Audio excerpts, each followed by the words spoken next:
Assalamualaikum warahmatullahi wabarakatuh. Pada video kali ini kami akan membahas materi mengenai kompensasi mata kuliah manajemen kinerja. Kami dari kelompok 13 yang beranggotakan Vera Mayasari dan Angga Dava Wardana.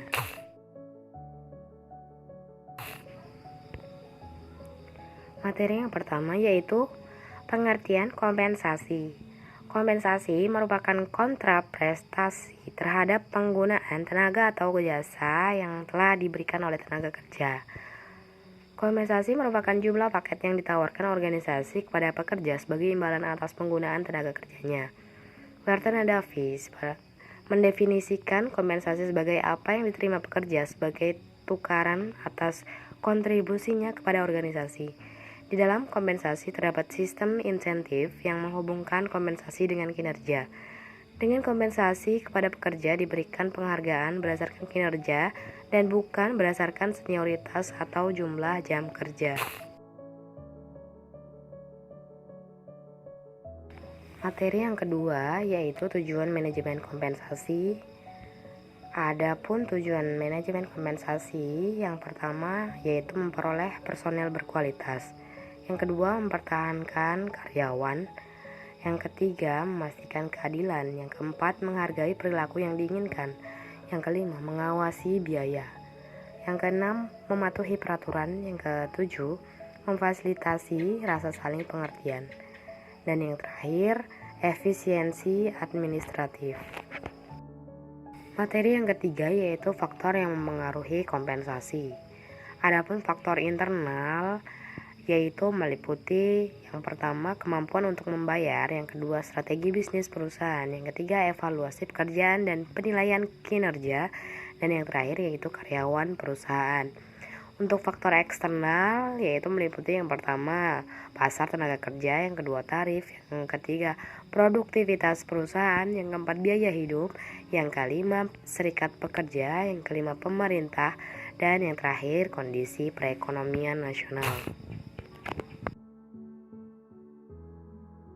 Materi yang keempat yaitu metode pembayaran. Yang pertama, flat rates.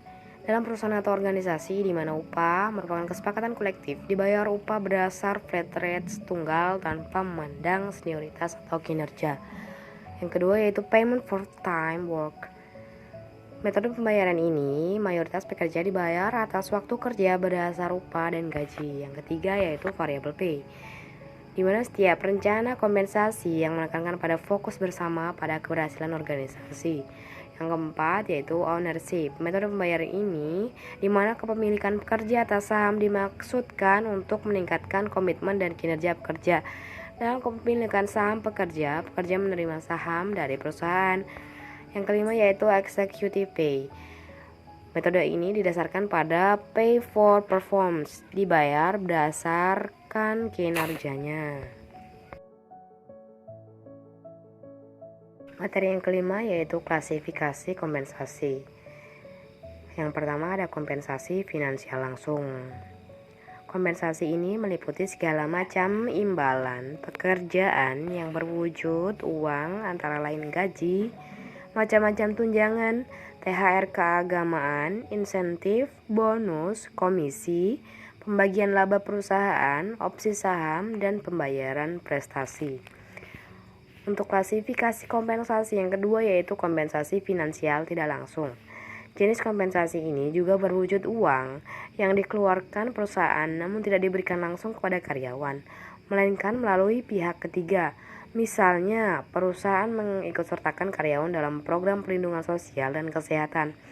Berbagai fasilitas dan kenikmatan yang diperoleh karyawan juga termasuk kompensasi tidak langsung, seperti mobil perusahaan, rumah dinas, voucher, akses internet, dan lain-lain. Dan yang terakhir yaitu kompensasi non-finansial. Kompensasi ini tidak berwujud atau terkait dengan uang, namun bernilai positif atau berharga bagi karyawan. Contohnya adalah pelatihan kecakapan karyawan, lingkungan kerja yang nyaman, supervisi yang kompeten dan profesional, tim kerja yang suportif, jenjang karir yang pasti, penghargaan terhadap prestasi, cuti lebih banyak, atau jam kerja yang fleksibel. Materi yang keenam yaitu upah dan gaji. Pada dasarnya upah dan gaji merupakan kompensasi sebagai kontra prestasi atas pengorbanan pekerja. Upah dan gaji pada umumnya diberikan atas kinerja yang telah dilakukan berdasarkan standar kinerja yang ditetapkan maupun disetujui bersama berdasarkan personal kontrak. Upah biasanya diberikan pada pekerja pada tingkat bawah sebagai kompensasi atas waktu yang telah diserahkan. Sementara gaji diberikan sebagai kompensasi atas tanggung jawabnya terhadap pekerjaan tertentu dari pekerja pada tingkatan yang lebih tinggi. Adapun tim based pay atau pembayaran berbasis tim menghubungkan pembayaran dengan perilaku kelompok kerja. Masalah terbesar untuk efektifnya tim based pay adalah pada masalah budaya, terutama budaya yang sangat individualistik. Lalu selanjutnya ada skill based pay.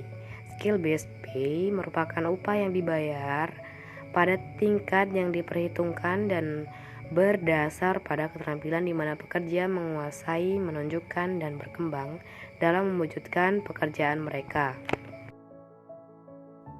Yang selanjutnya adalah yang ketujuh, insentif.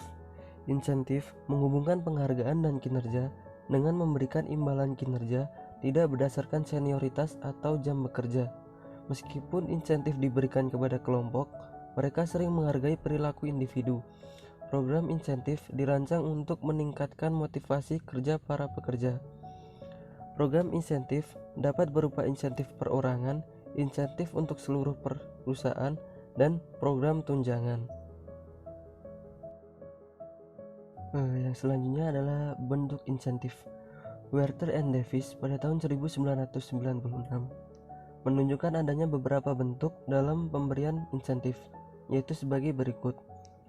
Yang disebutkan ada 9, yaitu yang pertama piecework, berikutnya production bonus atau bonus produksi, komisi, maturity, merit list, pay for knowledge, pay for skill, monetary incentive, executive incentive, dan yang terakhir adalah international incentive. Ukuran insentif. Sementara itu, ukuran yang dapat dipergunakan untuk memberikan insentif dapat beragam. Ukuran insentif terhadap jumlah keluaran dilakukan dengan menggunakan pembayaran berdasarkan piece rate atau komisi penjualan. Ukuran terhadap kualitas keluaran dilakukan dengan menggunakan pembayaran berdasar piece rate hanya untuk mencapai standar. Ukuran insentif atas keberhasilan mencapai tujuan diberikan dalam bentuk bonus penjualan yang mencapai jumlah tertentu dalam waktu yang tertentu yang ditentukan sebelumnya. Ukuran insentif atas jumlah keuntungan diberikan dalam bentuk profit sharing. Ukuran insentif atau efisiensi biaya diberikan dalam bentuk gain sharing. Ukuran insentif atas keterampilan pekerja diberikan dalam bentuk skill based pay. Cangkupan insentif. Yang pertama, individual insentif merupakan insentif yang diberikan secara perorangan atas prestasi kerjanya dan dapat berupa sistem insentif sebagai berikut.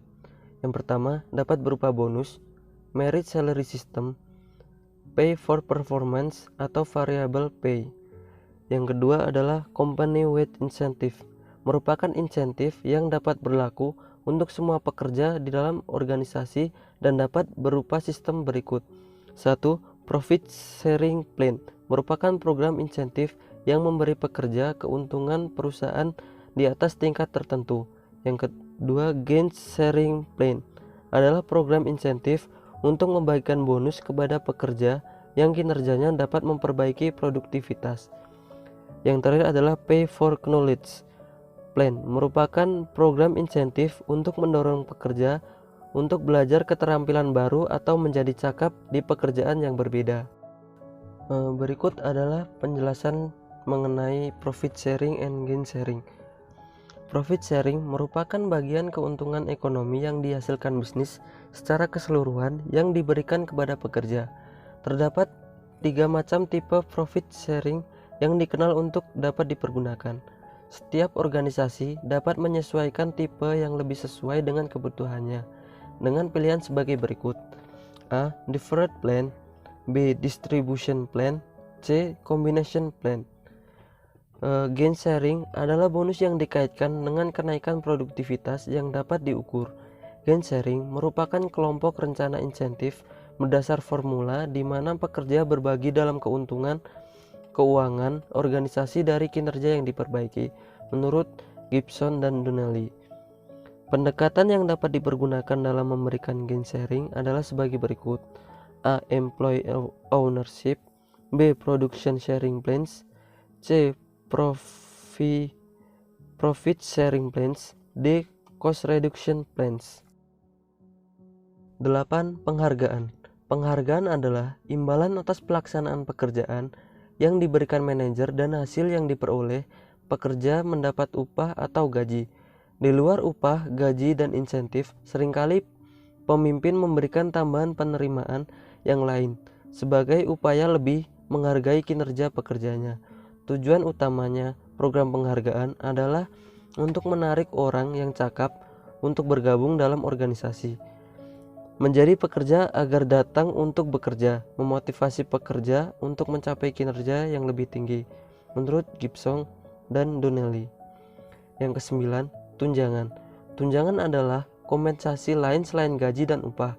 Bentuk kompensasinya dapat berupa retirement plan atau rencana pensiun kerja.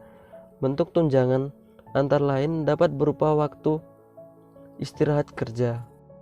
Sekian dari kelompok kami, lebih dan kurangnya kami mohon maaf atas perhatiannya. Kami mengucapkan banyak terima kasih. Assalamualaikum warahmatullahi wabarakatuh.